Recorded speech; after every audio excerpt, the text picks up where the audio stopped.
Welcome back to my channel. Thank you so much for all of you guys that have been subscribing out there. I really appreciate it. If you're not a subscriber, this is the first time you're watching one of my videos, please consider subscribing. And if you like this video, give it a thumbs up.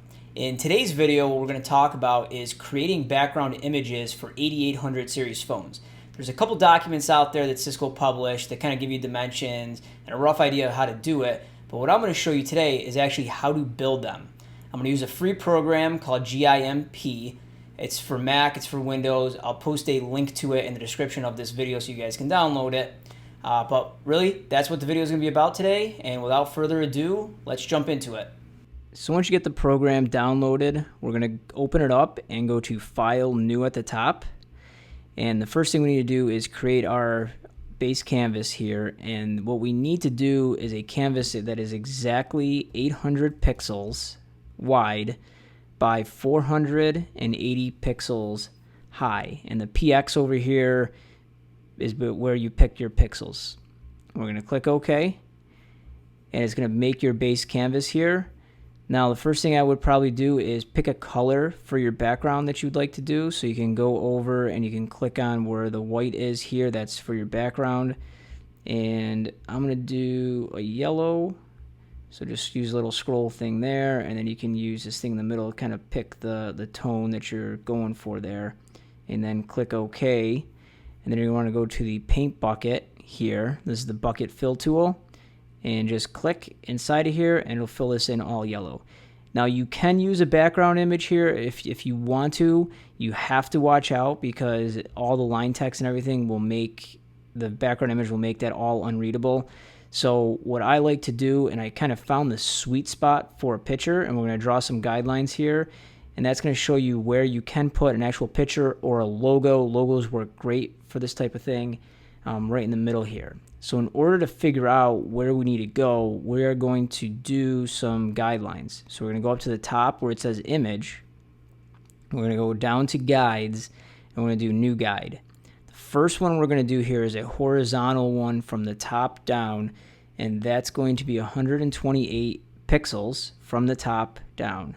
And click OK, and now we've got our first guideline there. We're going to draw a couple more in here, and then I'll explain what these are for in a second. The next one we're going to put in, let's do a vertical one from the left side to the right side, and that's 280 pixels from the left. That's that guy right there. Another one here. Let's do another vertical one. This is going to be 636 pixels from the left. And we have one more we need to do. This is going to be a horizontal. And from the top to the bottom here, we need 368 pixels. Now, if you take a look at this, basically what we did is we want to block out the left side, the right side, the top, and the bottom. So this square right here, or rectangle, is the sweet spot to put your logo or a picture or whatever you want to do in here. The reason we don't want to use the left or the right or the top or the bottom is because that's where we're going to have a lot of stuff. We're going to have all our names, our extensions, and everything on the left side. The left side gets really busy, so that's why you need a little bit more extra room over here. Same thing on the right side. You're going to have, if you're in enhanced line mode, you could have some extensions over here, or more likely you're probably going to have like your recent call button history up at the top here, so you need to leave a little bit of room on the right side as well. So again, this is our free space to do kind of what we want with it. What I'm going to do here is I'm going to paste a Cisco logo, so just find the logo that you like. PNGs work great because they don't have a background associated with them, so you can move them around a lot more free. Once you get your image pasted in here, you're going to want to go ahead and you're going to want to right click on the layer here. So here where it says floating selection, right click on that, and we want to promote this to an actual layer. So it says to new layer, click that. Now it's a real layer. Now I can kind of manipulate this thing a little bit more. What I want to do is I want to get my crop tool, because I want to make sure I'm not, when I start scaling this, I'm not grabbing a bunch of free air. So we're going to try to get this cropped as close as we can to what we need. And you can just drag this thing around, up and down, left and right to crop out all the extra area. And once you kind of got it right there, go ahead and click enter, and then that should crop it to what you need. Now I want to scale this because it's too big for that box that we drew. So if I right click again on that pasted layer and I go to scale layer, we can see here that the width, this is a pretty wide picture versus the height here. So what I really got to watch out for here is the width. And I know my max width can be 356 pixels. I've got a 356 by 240 box. That's what this middle box is right here.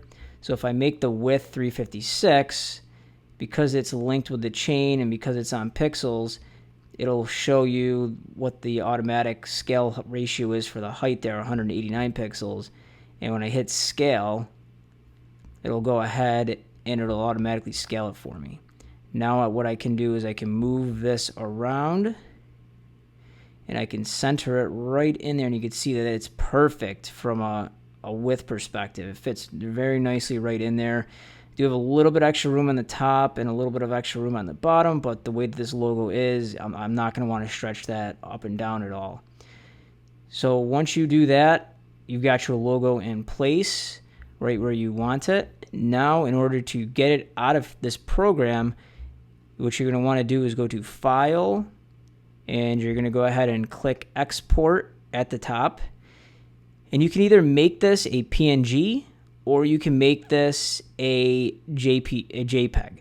So in order to do that, go ahead and click on the Select File Type by extension here at the bottom.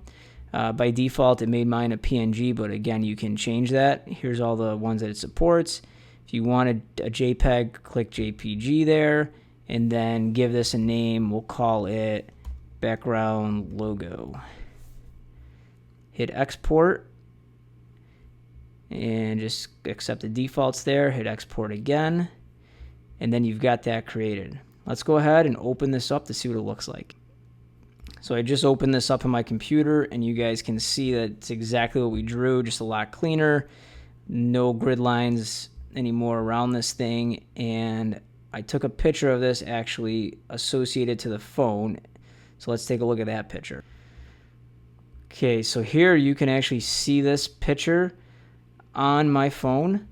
And like I said, and like we talked about, this is why we want to leave the room at the top, because you've got your number, you've got the date, the time. The left side, again, you're going to have your extensions. The bottom, you've got the redial, new call, all those buttons. On the right side, I don't have anything here right now, but again, you probably will have at least recent call history or something like that on the right side.